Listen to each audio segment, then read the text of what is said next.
तो दोस्तों south Indian bank ने अपने क्वार्टर फोर के नंबर को डिस्क्लोज कर दिया है। तो चलिए देखते हैं क्या है क्वार्टर फोर के नंबर्स के अंदर। लेकिन उससे पहले बता दूं कंपनी की ओर से डिविडेंड की भी अनाउंसमेंट की गई है।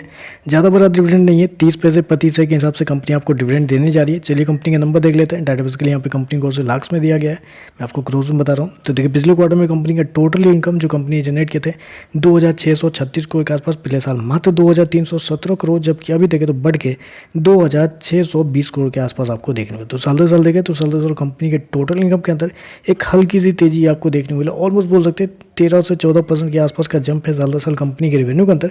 वहीं अगर क्वार्टर जाते हैं तो क्वार्टर कंपनी का जो इनकम है ऑलमोस्ट फ्लैट आपको देखने को, हल्का सा गिरता हुआ देखने को मिला है, लेकिन उतना चलता है तो ऑलमोस्ट फ्लैट आप बोल सकते हैं क्वार्टर कंपनी का इनकम देखने को मिल रहा है। इंटरेस्ट इनकम की बात करते हैं, पिछले क्वार्टर में कंपनी ने 2184 करोड़ जनरेट किए थे, पिछले साल 1972 करोड़, जबकि अभी देखें तो 2274 करोड़ के आसपास आपको देखने को मिला है। तो कंपनी का इंटरेस्ट इनकम देखें तो आपको साल दर साल क्वार्टर बढ़ता हुआ देखने को मिला है, जो कि एक बहुत अच्छी बात है। चलिए कंपनी के नेट एक्सपेंडिचर क्या है वो देखते हैं। तो पिछले क्वार्टर में देखें तो पिछले क्वार्टर में 2152 करोड़ कंपनी ने खर्च किए थे, पिछले साल 1756 करोड़, जबकि अभी देखें तो कंपनी खर्चे 2187 करोड़ के आसपास आपको देखने को मिले। तो कंपनी के खर्चे देखें तो कंपनी के खर्चे मतलब ठीक है, चलते हैं उतना, लेकिन हल्का सा ज़्यादा आपको देखने को मिला है, क्योंकि मैंने अभी आपको क्या बताया कि क्वार्टर कंपनी का रेवेन्यू फ्लैट है। अगर रेवेन्यू फ्लैट है तो कंपनी के खर्चे भी फ्लैट होने चाहिए थे, लेकिन कंपनी के जो खर्चे हैं वो यहाँ पे थोड़ा सा आपको बढ़ते हुए देखने को मिले। चलिए कंपनी का नेट प्रॉफिट क्या निकलता है वो देखते हैं पहले।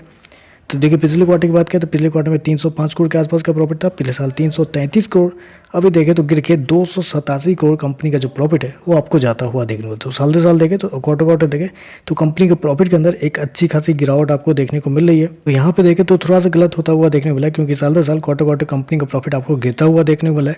प्रोविजन की बात करें तो पिछले क्वार्टर में 48 करोड़ खर्च किए थे, पिछले साल 38 करोड़ के आसपास, जबकि अभी देखें तो 40 करोड़ के आसपास है। तो क्वार्टर कंपनी का प्रोविजन कम है, लेकिन साल दर साल देखें तो कंपनी का प्रोविजन आपको थोड़ा सा ज़्यादा देखने को मिल रहा है।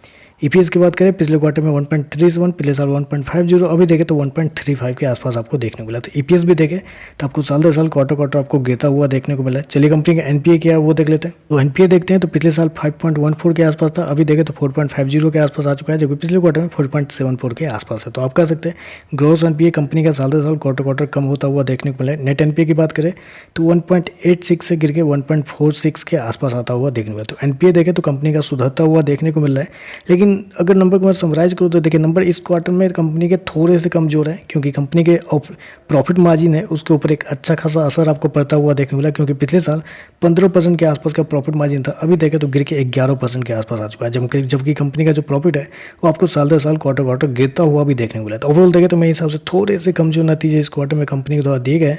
देखते हैं मार्केट कैसे ऐड करते हैं। तो चलिए बस आज के लिए बस इतना ही। वीडियो पसंद आए तो लाइक कीजिएगा, साथ ही साथ चैनल को सब्सक्राइब जरूर कीजिएगा। धन्यवाद।